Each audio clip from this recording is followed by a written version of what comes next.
Thrifty Mechanic here to give you a few more helpful hints. I know I seem to give you helpful hints every time, but that's kind of like what I want to do. I really want to do this. I love helping people. I feel that I'll be able to help you guys better if I'm able to show you a little bit more of what I do every day. This isn't going to be a service video. Those are coming up. I actually got to get that approved through the manager, which is a good friend of mine, so we'll see how that works out. He doesn't know I have a YouTube channel. Here's hoping. So the tool I want to talk to you about today is Gearwrench. So I decided to break down and spend a little extra money, and I bought a Gearwrench combination wrench set. Now, as you can see, it's the 22-piece set, so it goes all the way from 6mm all the way up to 32, skipping 25, actually skipping 26, 28, 29, and 31.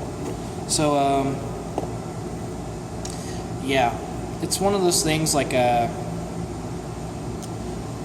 haven't really got to use it yet, so it's kind of bothering me. I just got this today. So, I bought it on eBay. I spent about $100 on it. It's actually pretty cheap in comparison to what I've seen them going for. I've seen them for like $160 to $190 before shipping. So like I got it for $100, so I can't complain. eBay, guys. Don't always settle for one place. Shop around, look at all the different tool places, tooldepot.com, Tool Resource, just pretty much everything. Even check Gearwrench. Sometimes they got a wicked deal going on, but not very often. They're pretty pricey on the website for Gearwrench. Anyway, I'm going to show you a little bit of like the size differences here. So my most commonly used wrench is a 22 and a 19mm wrench. So I'm going to show you the size difference between these two wrenches, between the biggest one I got, which is 32, and my 19.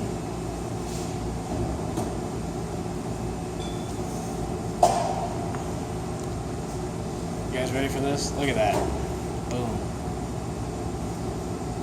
That's a good 5 inches of difference there. I've heard that one before. But yeah, I mean, it's even got that like special little flank drive tooth in it, almost like the Snap-ons. It's flank drive, almost. Not really, but almost. That's what it looks like. It's got a hell of a coating on it, chrome. I haven't seen anything like that in a while. It's pretty darn thick too. I mean, that one's just a beefcake. I think I could stand on this all day and never even bother it. The broaching looks very nice, very uniform. Very nicely made tool. Feels good in the hand. It's got a nice fit to it. Doesn't hurt your hand at all. This one's just heavy as can be. But, I mean, it just feels good in the hand. It's got a nice little offset on it, probably 10 degrees, so you can get your thing in there and do your business. I bought these mainly for alignments because I've been getting a lot. By a lot, I mean a lot of alignments lately. So, I mean, it's one of those things like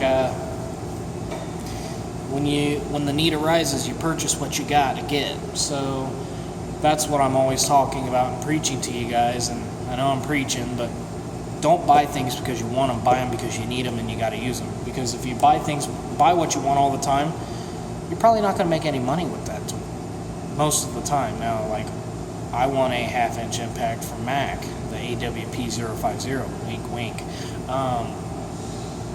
I think it's great. It feels good in the hand. I got to test drive one at another shop that I was at, and I really like them. I like how they're set up. I like how they feel in the hand. They balance real well. It almost looks like a Proto, if you've ever seen the Proto impacts, but I just can't see myself paying $300 for a Proto that has 500 foot-pounds and not just fork out the other $100 and buy the Mac that has 1260. So, I mean, it's one of those things like you got to look at and compare. It is built on an Ingersoll Rand frame, and Ingersoll Rand makes some banging impact wrenches. We got some here at the shop that I use, and those are pretty cool. They're only the 2130, so they only have about 500 foot-pounds, which is plenty. But I like going big or going home. You know what I mean? I think we all do. That's why we play with cars. So yeah, I found a breaker bar. It's off of a old floor jack, so I got a good little handle here, and I got a nice good opening there for a breaker bar. It's about maybe 3 feet long, give or take. It's made out of steel, so that's good. So now whenever I decide to break something, I can break it with confidence. Just kind of a little update on my toolbox. I've been doing a lot of stuff on it. Workbench is starting to get some Mars in it and all that stuff, so it's slowly but surely getting to the point where it's looking used rather than brand spanking new. But what I am doing to it right now is I'm using some waxing products on it to keep it clean. If you see why I'm keeping looking over there, it's so I can keep an eye on my boss and see if he's getting into trouble or not. I save him. When you become so good at what you do, and this isn't confidence speaking, this is reality, when you become good enough at what you do that people rely on you to help them, that's when you know you got job security. Just remember that. Don't just settle for being something. Constantly keep pushing yourself and learning things and asking to learn stuff. The more questions you ask, the more stuff you know, and the more stuff you know, the more valuable you are to your company. And when you become valuable, when time comes and they need to cut hours, they're not going to cut yours because you know too much, you do too much, you're too reliable. That's the thing. And I always will come to work 15 minutes early every day.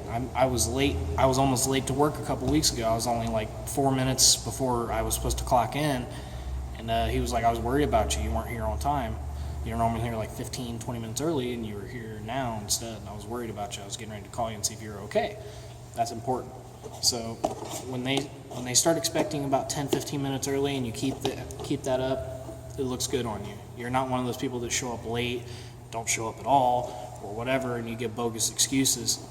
You got to make a name for yourself, and in this business, your name is all you got.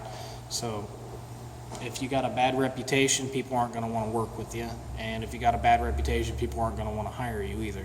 So, I got shops offering me jobs left and right because my name's getting out there. I'm working hard to build up my credentials. I'm working hard to make myself a valuable employee, and people see that. Other shops come in here and they talk prices. They price shop, basically. They're shopping their competitors. It's a common practice. And they'll see the employees that work their tail off, the employees who sit and dibble on their phones, and the employees who do nothing at all. And the ones who work their tail off are normally the ones that they try to kind of catch on. They're like, what's his name? David? Okay.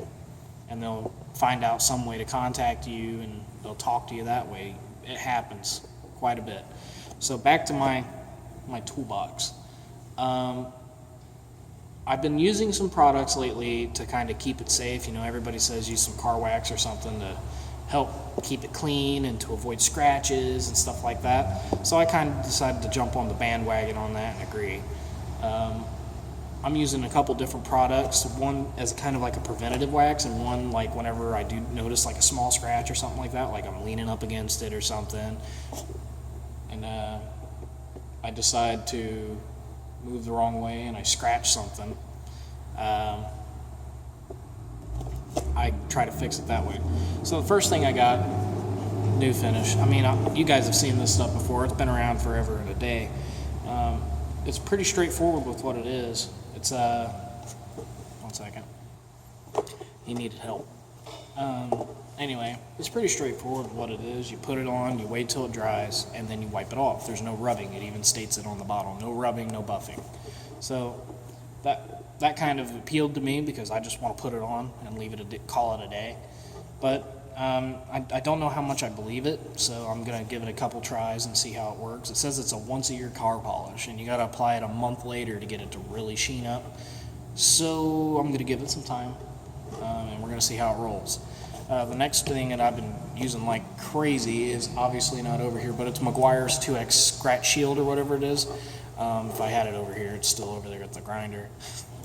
Cleaning tools. Basically like it gets rid of minor scuffs and scratches, like very minor. Like don't pull something like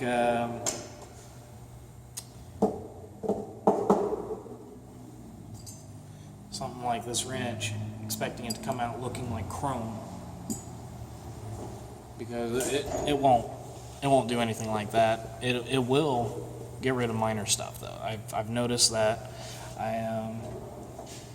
I got my Mac wrenches here, and I buffed one for you guys, and I left one the same.